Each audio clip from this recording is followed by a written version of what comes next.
With that, Vannaji, coming to you. So, suicide has many social and economic causes, as we know.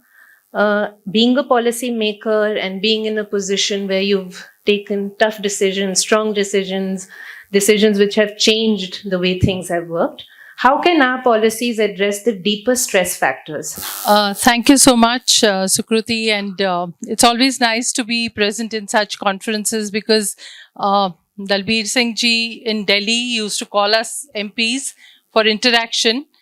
Just a little introduction before I start on the subject.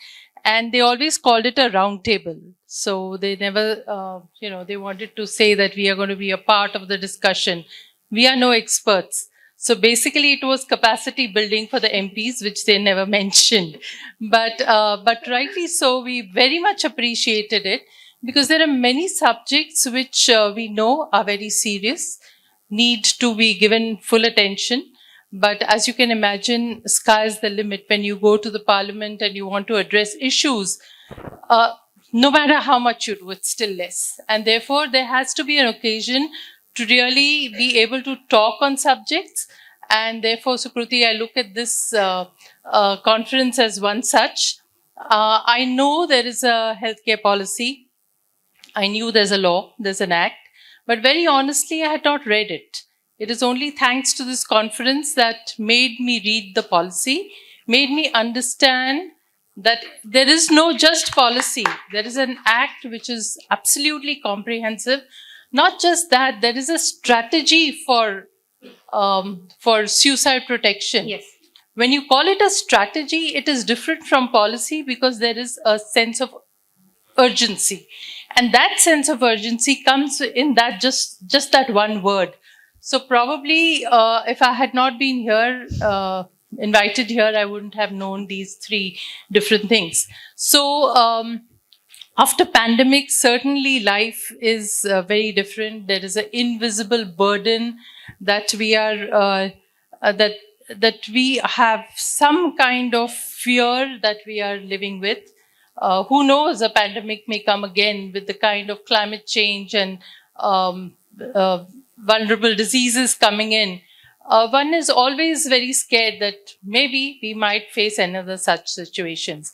And therefore, there is a constant stress on our minds that are we really safe?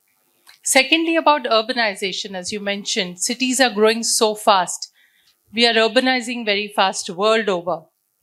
Look at Pune, for example. I don't know how many have visited Pune for the first time. Probably you visited us 5 years back, you would find that we were much better. Today there are traffic jams all over. The air quality is bad. We used to say, oh, Delhi is very bad. Whenever we had parliament, we would say, going to Delhi, oh, it's a gas chamber you're going to. But no more, we are living in a gas chamber, even presently. And I'm sure the parents are very anxious about what future their children are going to face.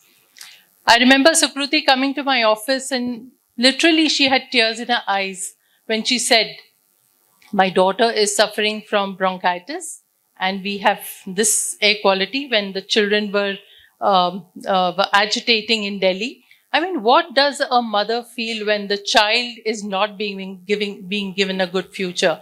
You do everything for your children, right? Good education, good whatever investments. But if you can't give them good quality air, what are we saying? So this is a hanging sword for the mothers also. What kind of future are we giving our children? Poor things, the children maybe still don't understand what they are in for. And well, we need policy changes in these directions. We know that from the figures, it's amongst the youth that the cases of suicide are the most, 18 to 30 and then 30 to 45. So the youth are very, very vulnerable to getting into some kinds of things where they commit suicide. So that's where we need to take up some policies. One would be definitely the education and academic reforms. As Anish rightly mentioned, you have to involve the young in making policies. One is the kind of pressure, the competition that they face day in and day out. I have seen mothers, when I used to go as a mother for the parent-teachers meeting, I saw the mothers coming and fighting over half a mark. No, she did it right, and why did you cut half of a mark? I remember that happening. So this is the kind of competition that the children are actually going through. That's number one.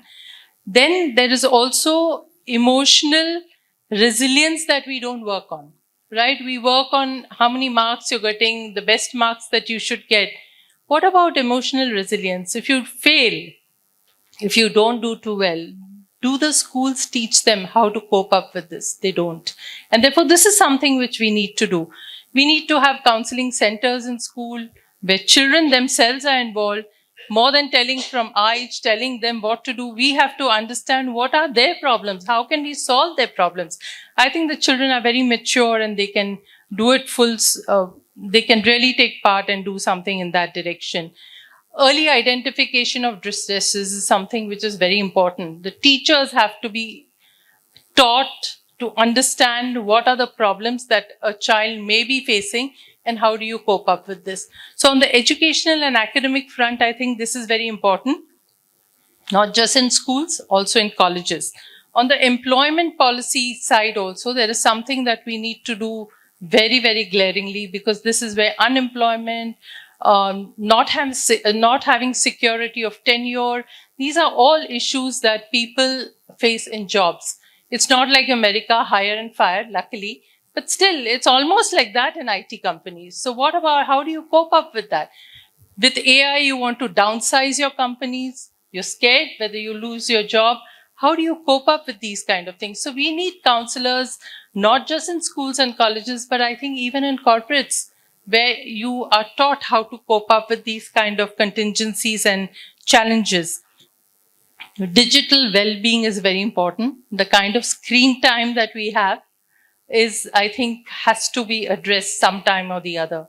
Carrying work back to home is also something we have to address, because people are not giving time to their children. They have to be able to cut off from office once they go home and be with their children, and that helps the child and the family. So these are different policies that I think that need to come our way.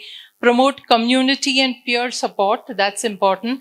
For that, I think awareness about things going around you, how can you address these issues, is something which needs to be done. And last but not the least, as I said, cities are growing very fast.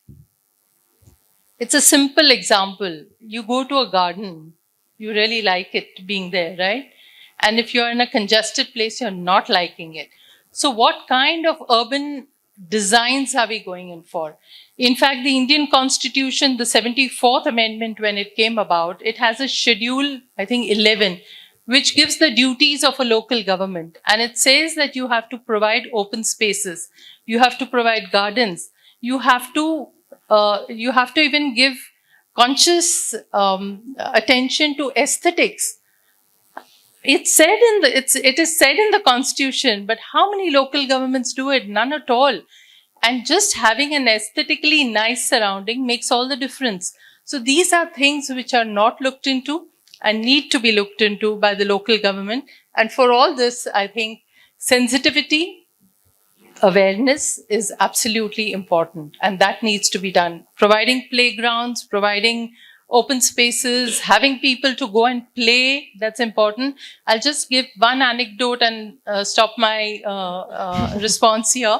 I've been to Germany on a group study exchange program, and the host took us for a cycle ride. They had 2 Mercedeses in their garage, but they said, no, we cycle here. It was lovely. So we cycled to a beautiful place. It was very green, serene, quiet. And Germany in that very year had put up a lot of windmills. That was for renewable energy, obviously. So they were very proud about the renewable energy. But when we drove down or rode down to that open space, the host told me, these 2 windmills are going to come down. I said, why? You just said that they were put up some few months back.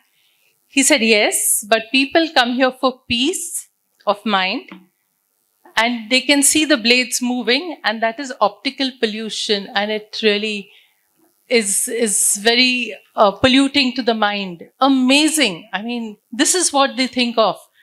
Where are we? We are far away from this. I think we need to change, and that consciousness will come in only if we talk, and exchange her ideas. Thank you so Thank- much.